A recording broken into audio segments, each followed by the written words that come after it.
Shalom, salam sejahtera dalam Tuhan Yesus Kristus. Salam sukacita di dalam nama Yesus Kristus. Kita bersyukur kepada Tuhan atas segala sesuatu yang Tuhan kerjakan di dalam hidup kita semua. Dan kita bersyukur karena Tuhan masih memberikan kesempatan, kita masih bisa bernafas sampai dengan hari ini. Saudara-saudari atau rekan-rekan semua, terima kasih untuk teman-teman yang sudah subscribe, sudah mendukung channel saya, sudah komentar, sudah like. Terima kasih banyak. Pada video kali ini saya akan membahas satu bagian yang menurut saya mau bilang begini. Terima kasih untuk para apologet Kristen yang sudah dalam bagaimana menjelaskan serangan-serangan daripada orang Islam tentang ketuhanan Yesus, misalnya Pak Bambang Mersena, kemudian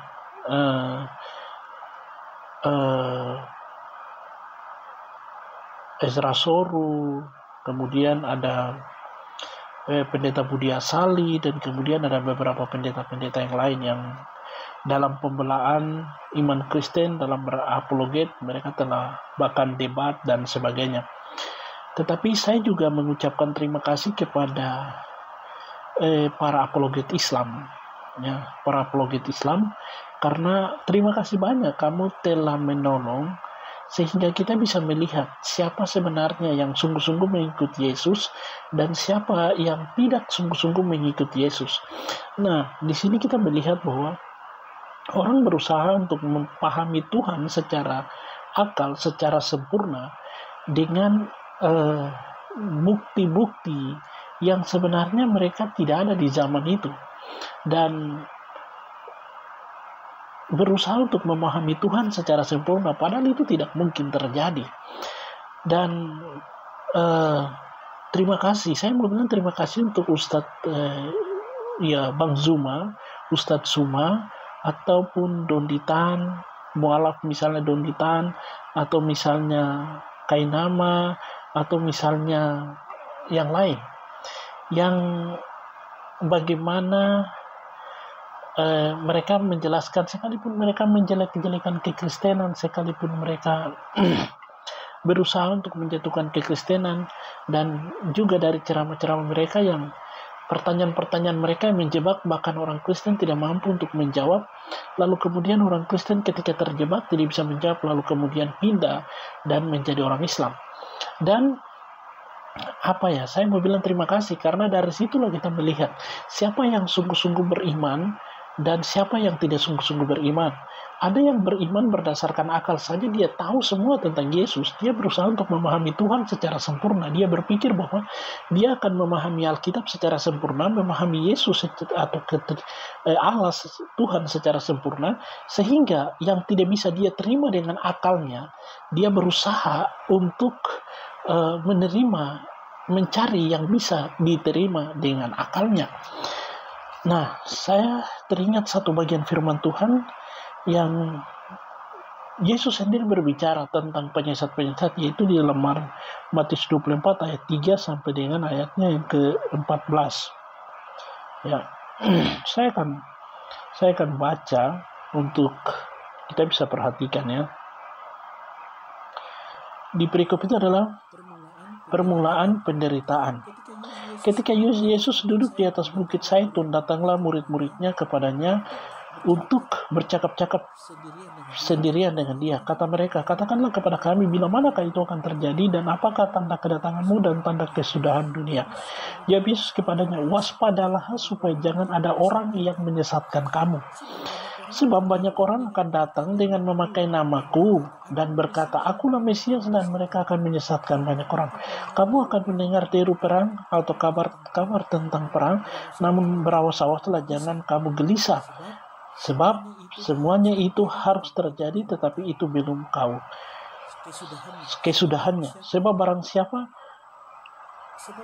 Sebab bang, sebab bangsa akan bangkit melawan bangsa dan kerajaan akan melawan kerajaan, akan ada kelaparan dan gempa bumi sebagai di berbagai tempat. Akan tersebut itu barulah permulaan penderitaan menjelang zaman baru. Pada waktu itu kamu akan diserahkan supaya disiksa dan kamu akan dibunuh dan akan dibenci semua bangsa oleh karena namaku. Dan banyak orang akan murtad. Ya, dan banyak orang akan murtad dan mereka akan saling menyerahkan dan saling membenci. Banyak nabi palsu akan muncul dan menyesatkan banyak orang. Dan karena makin bertambahnya kedurhakaan, maka kasih kebanyakan orang akan menjadi dingin. Tetapi orang yang bertahan sampai kesudahannya akan selamat. Dan Injil kerajaan ini akan diberitakan di seluruh dunia menjadi kesaksian bagi bangsa. Sebuah bangsa sesudah itu barulah tiba kesudahannya. Jadi di sini tuh Tuhan bilang, Yesus sendiri bilang, dan banyak orang akan murtad dan mereka akan saling menyerahkan dan saling membenci. Jadi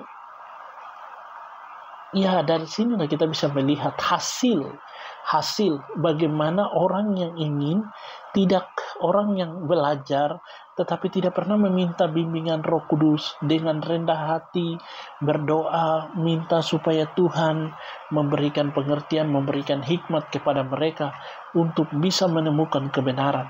Tetapi mereka dengan angkuh, mereka berpikir bahwa mereka bisa memahami semua kebenaran, memahami semua maksud Allah, memahami semua pikiran Allah, memahami semua tujuan dan rancangan Allah. Lalu mereka berpikir bahwa ketika mereka hanya mengandalkan akal mereka saja, mereka berpikir bahwa bisa memahami Allah secara sempurna. Tapi waktu mereka tidak menemukan itu dan mereka mencari yang bisa akal mereka terima.